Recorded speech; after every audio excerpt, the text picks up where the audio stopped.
Welcome to Audio Drama Interviews, the only show without a pithy tagline from Audio Drama Reviews.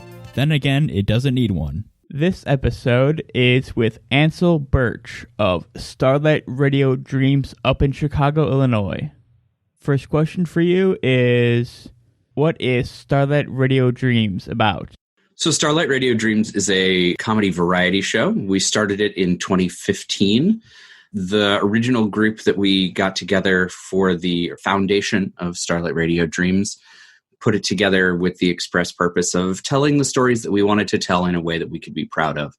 We still keep that as one of our core tenets when we're writing the show, putting it together. You know, it really is, these are the stories that the writers wanted to put out there. And it really is about making an audio comedy that we can be happy with, that we can be proud of, and that we can come together around.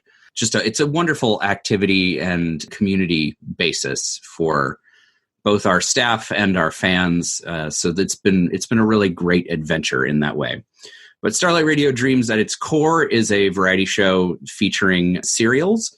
So we do write series-based comedy shows. We come out with new episodes, as well as comedy shorts, musical guests, and regular fake celebrity guests, I guess is the best way to describe them. Our special guests every month are people that we have invented for the purpose of being a special guest. And they're usually performers from around Chicago, other podcast hosts, folks like that, who come on for 1 month and get to experience the process that we go through. And it's actually where we've come up with some of our new cast members as we cycle people with every new series or season. Sorry. And do you guys consider yourselves a live show or a podcast? So that's an important question. We sort of ride that line on every conversation we have. We are a podcast, but the business model and the sort of heart and soul of the show is the live show. So we produce this live show. It's pretty low-fi, all things considered. We meet primarily in a pub here in Chicago. And, you know, it's a very egalitarian flat room where we all get to see each other and talk to the audience and meet people. And we've made friends with most of our regulars, and those guys, you know, come back every month, and we've really gotten to, A, get attached to them and get to know them, but B, we get a lot of great feedback from them, which is fabulous. So the live show really is a lot of the focus, but everything is written for the podcast, and the podcast audience really is our largest audience. So it's been really interesting in this time of social distancing to have the online audience become the ones who are getting the content first in some ways. You know, our Patreon backers are getting the show live streamed now. So we prepare the material, we put it together for this live stream, and then those Patreon backers get to see it first. And that's changed things a little bit. You know, it means that we're not any longer going to the venue and chatting with people in the intermission and afterward. We're constantly getting to interact with them more directly. So it's been a fascinating transformation in that regard, and I really hope that continues and grows. We're learning more and more about how to engage people around that live stream. Well, on the subject of live streaming, how do you guys do that in a COVID-19 world? Oh, it is an adventure, let me tell you. So last month we had been planning to do a regular show. We were going to try and do a group of us in a room doing a show, and we would just like video that.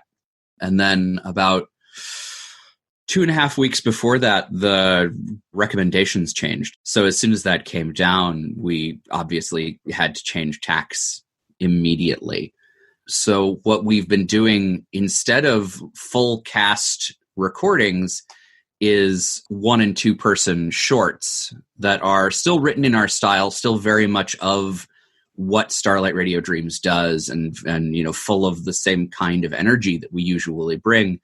We're just not doing the serials that we had planned for our new season, which inconveniently started just as this was happening. So this has been a very interesting time to sort of change our style significantly. But yeah, so what we do is we prepare the shows ahead of time. For this episode coming up, we have 15 comedy shorts, all of them around 3 to 5 minutes long. Each one is written and prepared by the team. They send me the audio, and we've got a couple other folks on the team who've been editing them together to be ready for distribution. And then everything gets really interesting, because that's when it leaves the realm of podcasting, which I'm familiar with at this point. You know, you produce the audio, you put out the audio, job done, right? Well, in this one, we produce the audio, and then I use a program called OBS, Open Broadcasting Software, to basically put it together the way you would a TV show. So I have to queue all of the items up. I prepare all the graphics and with the text that's going to crawl across the screen while they go, and then we do a live stream broadcast. And I've got a camera on me. I've got all of the prepared material, and we sort of move through that piece by piece. And we're using a platform called Crowdcast, which is the preferred platform for Patreon. And they allow you to stream your material from OBS through to your Patreon backers. So they get that live stream direct, and we can interact with them in the chat while that's going on. And this month, we're hoping that we can find a way to bring some people on screen, get a little bit more interactive, and continue to refine that process as this goes on. Because honestly, we don't know when we're going to be able to get all 10 of us in a room again, let alone an audience. So we're adapting. Month by month, we are gaining iteration opportunities to try out new stuff and see what works, and figure out how we can make this as fun and lively as possible, and hopefully capture some of that energy from the live show. I will say the audio pieces have definitely done that. It's just the experience that we're still trying to squeeze every last opportunity out of this live stream platform. So what has been the reaction to the live streams? So far, so good. So for our live shows, we tend to attract about as many people as are currently backing us on Patreon at the level required to watch the live stream. And we had the majority of those folks logged in for our inaugural live stream last month. So I would say that, like, as far as how many people are enjoying the show as it happens, that number has stayed about the same, and that is stunning. And we can only hope that it will grow as we go on. There's, obviously a lot more folks out there who listen to the show, who have the opportunity now to enjoy it as it happens, who wouldn't have normally, because, it is a thing that you have to be in Chicago on the right night at the right time thing normally. And now that it's a live stream, you can do it from anywhere, whether you're wearing pants or not. So yeah, we're excited to see if that number will grow as the months go on. I hope it will. But yeah, it's definitely been much better than I was fearing it would be, and I'm optimistic about it continuing to get better. Hey, Mike from Audio Drama Reviews here. Here are some ads to help keep this podcast afloat. What decides whether Serial gets put on hold and that kind of stuff? Oh, that's a very good question. For a lot of shows, there's, bureaucracy and somebody standing on top and making decisions and saying this goes and this doesn't. And that sort of thing wasn't at all what we wanted our show to be about. So our serials are prepared. We decide on which ones are going to go from one season to the next at a big meeting of all the writers. Everybody in the company almost is a writer at this point. We've got a couple people who are here just to be actors, and that's fabulous. But we, for the most part, are leaning on every single member of the team to write at this point. And it keeps a lot of that, DNA flowing. So we get everybody together who's writing for the season or is willing and interested in writing for the season. And we have a big meeting where we talk about, what do we want to achieve in the next year? Which shows do we want to do? Which shows are ready to go to bed? And for the most part, the shows that are ready to go to bed are decided by the writer. We approved that show at the beginning. We accepted the pitch. We decided that was a thing we wanted to put our energy behind. And it's up to the writer to say, okay, this has been enough seasons. I feel like I've put it to a comfortable end and I'm ready to be done. And they usually make that call, before the end of the season at hand. So we have that meeting about 3 or 4 months before the season changeovers, so that we have that time to really sunset things properly and make sure that everybody gets a chance to say goodbye to that show. As for incoming shows, we get pitches from all of the writers, what they'd like to do in the next year, what they'd like to make happen. And we all vote on which ones sound like the best shots, and we figure it out from there. This year, for example, we accepted more new shows than we ever have before. So we set aside the first 5 or 6 months of live shows. So obviously that hasn't happened yet. But the first 5 or 6 months of live shows will each contain a fresh pilot. Brand new serial that nobody's heard before that is getting its first episode debut within that first 5 or 6 months. It's big for us. And to be honest with you, one of the big things about doing this show was that we wanted, like I said earlier, to be able to write the stories that we wanted. And so giving that creative freedom and being able to use that creative freedom is inescapably helpful in making the show fun to do and worth it. It's a podcast, right? We aren't making any more money than anybody else in podcasting. We're definitely not making as much money as some people in podcasting. So we're all in this together. And I'm the producer, but that just is because I am the one who was willing to put in the most time. We're all a team. Everybody here is equal in most of the decisions we make. And for that reason, we all understand that nobody here is here to make money.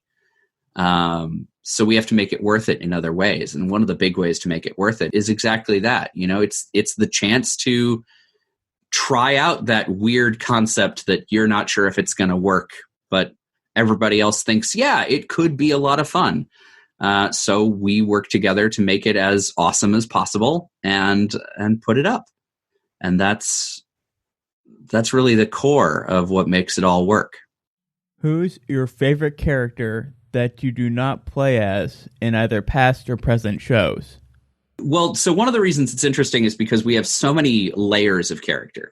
Starlight Radio Dreams has a variety show format around all of the smaller pieces. So we have characters like the character I play, who is the host. And then we've got all of his staff. So everybody on the cast has a character that they play who is the show character, right? So like when we're in the frame narrative, we have a producer and a sound guy and a musician and a PR person. And like all of those characters are part of the show, right? So there's that layer of characters. Then there's all the serials, and all the serials have their own cast of weirdos, you know, sometimes upwards of 15, 20 returning characters, depending on the show. And then we all have all the shorts, and all those shorts have individual characters as well. So it's just, there's so many to choose from. But I think my favorite character from the host segments, which is, I think the answer I'm going to go with is for that, because it's what we spend the most time on, and it's the most consistent. You know, every month you're getting those characters.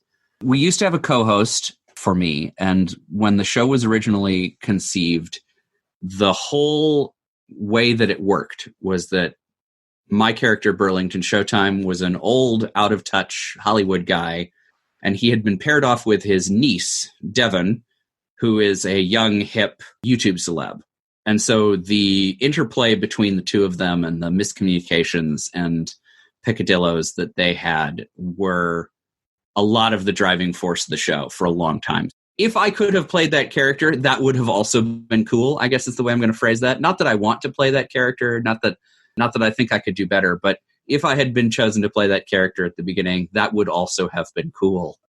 So that was Devon Showtime, so the co-host, the character that we used to use. And the actor who played her has stepped away a little bit from the company and is working on some other projects, but still comes back every other month to do character voices for us. So, you know, it's been great to still have her as part of the team, but that character has been sunset at this point for the most part. We see her every once in a while. So I think that fits into the parameters of your question, albeit a long-winded response. What's the reaction on the stage during your performances, and how does that differ from your live streams? That really is why we do it that way.